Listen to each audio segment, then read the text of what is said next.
తెలంగాణ రాష్ట్రంలో local body elections దగ్గర పడుతున్నటువంటి సమయంలో అటు అధికార కాంగ్రెస్ పార్టీ అయితే సవాల్ విసురుతుంది. ఎందుకంటే గత 10 ఏళ్లుగా బీఆర్ఎస్ చేయలేనటువంటి పనులన్నీ కూడా మేము సంవత్సరంన్నర లోపే అందరికీ ఇచ్చినటువంటి హామీలను ఒక్కొక్కటిగా నెరవేరుస్తూ వస్తున్నాము. ఇక ఎన్నికల్లో మాత్రం గెలుపు మాదే ఉంటుంది అంటున్నారు. మరి ఈ విషయాలకు సంబంధించి బీఆర్ఎస్ ఎమ్మెల్యే శ్రీనివాస్ గౌడ్ ఉన్నారు. సార్ చెప్పండి, నిజంగా ఎందుకంటే 10 ఏళ్లలో మీరు ఇచ్చినటువంటి హామీలు కావచ్చు, ప్రజలకు ఇచ్చినటువంటి ఏదైతే హామీలు అమలు చేయడంలో విఫలమయ్యారని చెప్పేసి కాంగ్రెస్ పార్టీ అంటుంది, మీరేమంటారు? అమ్మా, ఫస్ట్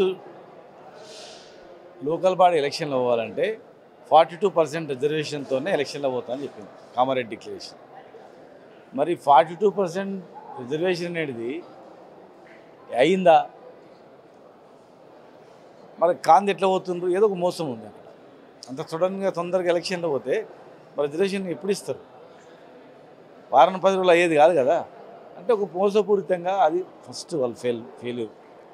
స్థానిక సంస్థలలో బీసీలకు రిజర్వేషన్ లేకుండా ఏదో మోసం చేస్తూ ఎలక్షన్లో పోవడం, రైతులకు ఇస్తానటువంటి రైతు బంధు 14,000 రూపాయలు ఇవ్వకపోవడం, ఇప్పటికే 3 విడతలు ఎగ్గొట్టడం, దాదాపు 29,000 కోట్లు ఇప్పుడు సకరంగా ఇచ్చింది. అవన్నీ ఎగ్గొట్టి మరి రైతు కూలీలకు డబ్బులు ఇవ్వకుండా, ఇస్తారన్న హామీ నెరవేర్చకుండా, కౌలు రైతులకు ఏమి ఇవ్వకుండా అసలు ఎట్లా ఏం ముఖం పెట్టుకుని పోతారు చెప్పండి. కానీ ఈ విషయంలో మాత్రం అంటే 9 రోజులలో 9,000 కోట్లు రైతులకు ఖాతాలో వేసినటువంటి ఘనత కాంగ్రెస్ పార్టీదే. ఎందుకంటే గత బీఆర్ఎస్ వేస్తామని చెప్పేసి కొంతవరకు వాళ్ళకు ఆప్ చేసినటువంటి పరిస్థితులు మీరు చూశారు.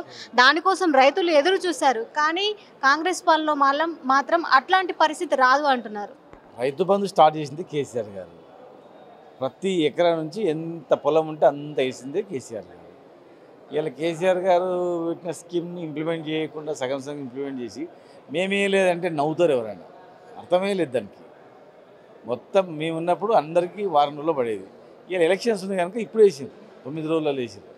9 రోజులలో వేసి 10 రోజులలో ఎలక్షన్ పెడతారు. అట్లా ఆ ఎలక్షన్ గురించి చేసింది తప్ప ప్రజలకు కూడా గమనిస్తూ రైతులకు కూడా తెలుసు ఇది కేవలం ఎలక్షన్ గురించి వేసిండ్రు, ఎలక్షన్ తర్వాత మళ్ళీ వేయరు, ఇప్పటికే 3 సార్లు ఎగ్గొట్టిండ్రు అనేది తెలుస్తుంది. ఏ ఒక్క హామీ మహిళలకు ఇస్తున్నటువంటి 4,000 రూపాయల పెన్షన్ 2,000 4,000 చేస్తున్నది కానీ, ప్రతి మహిళకి ఇస్తున్నటువంటి 2,500 కానీ, 2 లక్షల ఉద్యోగాల భర్తీ కానీ, స్టూడెంట్స్ స్కూటీలు మహిళా స్కూటీలు కానీ ఏది కాలేదు. కానీ అధికారంలో మాత్రం బీఆర్ఎస్ 10 ఏళ్ల పాటు ఉంది. మరి 10 ఏళ్ళు ఉన్నప్పుడు బీసీ రిజర్వేషన్లు గుర్తు రాలేదా బీఆర్ఎస్ పార్టీకి?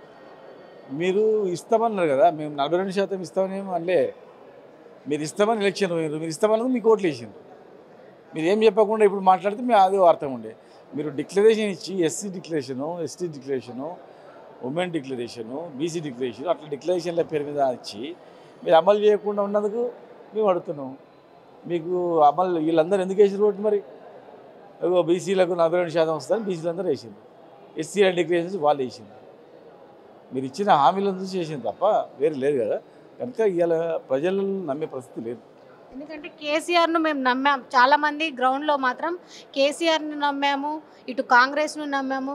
2 పార్టీల పట్ల కూడా మాకు కొంతవరకు విరక్తి పుట్టిందని చెప్పేసి సామాన్య ప్రజలు కూడా అంటున్నారు. ఎందుకంటే 10 ఏళ్ల పాటు అటు విద్యార్థులు కావచ్చు, నిరుద్యోగులు కావచ్చు, ఇటు రైతులు కావచ్చు, సామాన్య కుటుంబాల్లో ఉన్నటువంటి మహిళలు కావచ్చు, కేసీఆర్ నుంచి మేము చాలా ఆశించాం. కానీ ఆశించిన మేర మాకు అమలు కాకపోవడంతో మేము కాంగ్రెస్కు ఓటేసామంటున్నారు. నిజంగా ఉన్నటువంటి ప్రజలకు మీరు ఏం చెప్పదలుచుకున్నారు? తప్పమ్మా, అట్లా కాదు. కేసీఆర్ కన్నా ఎక్కువ ఇస్తారన్న కానీ చేసిన వాళ్ళు. కేసీఆర్ గారు 2,000 ఇస్తే నేను 4,000 ఇస్తారని ఓట్లు వేసింది. అట్లా ఎస్సీలకు కానీ, దళిత బంధు డైరెక్ట్ డబ్బులు ఇస్తామన్నారు. బీసీలకు హామీ ఇచ్చిండ్రు, మహిళలకు హామీ ఇచ్చిండ్రు, మైనార్టీలకు హామీ ఇచ్చిండ్రు. ఏం చేసింది చెప్పండి? ఇలా యాదవులకు మంత్రి పదవి లేదు, మైనార్టీలకు మంత్రి పదవి లేదు, మునూరు కాపులకు మంత్రి పదవి లేదు, ఓబీసీ మంత్రిత్వ శాఖ ఇస్తారు అది కూడా లేదు. ఎక్కడ సామాజిక న్యాయం అనేది కూడా ఎక్కడ లేదు. కనుక ఎవరు వేస్తారు, ఎందుకు వేస్తారు చెప్పండి? ఈవెన్ రైతులు, ఏ రైతు సంతోషంగా లేడు కనుక ఎవరు వేసే ముచ్చటం లేదు. మీరు వదిలిపెట్టరాదే. ఇది మొత్తంగా చూస్తే మాత్రం 10 ఏళ్ల బీఆర్ఎస్ పాలనలోనే అటు రాష్ట్ర ప్రజలకు మాత్రం ఇచ్చినటువంటి హామీలతో పాటు పూర్తి స్థాయిలో అమలు చేసినటువంటి ఘనత బీఆర్ఎస్ పార్టీకే దక్కింది. ఇప్పుడు వచ్చేటువంటి సంస్థాగత ఎన్నికల్లో కూడా పూర్తి స్థాయిలో అంటే రాష్ట్రంలో ఉన్నటువంటి నిరుద్యోగులు కావచ్చు, మహిళలు కావచ్చు, వృద్ధులు కావచ్చు మళ్ళీ కేసీఆర్నే కోరుకుంటున్నారంటున్నారు BRS MLA Srinivas Goud. Video journalist రంజిత్తో రాణి, తెలంగాణ భవన్.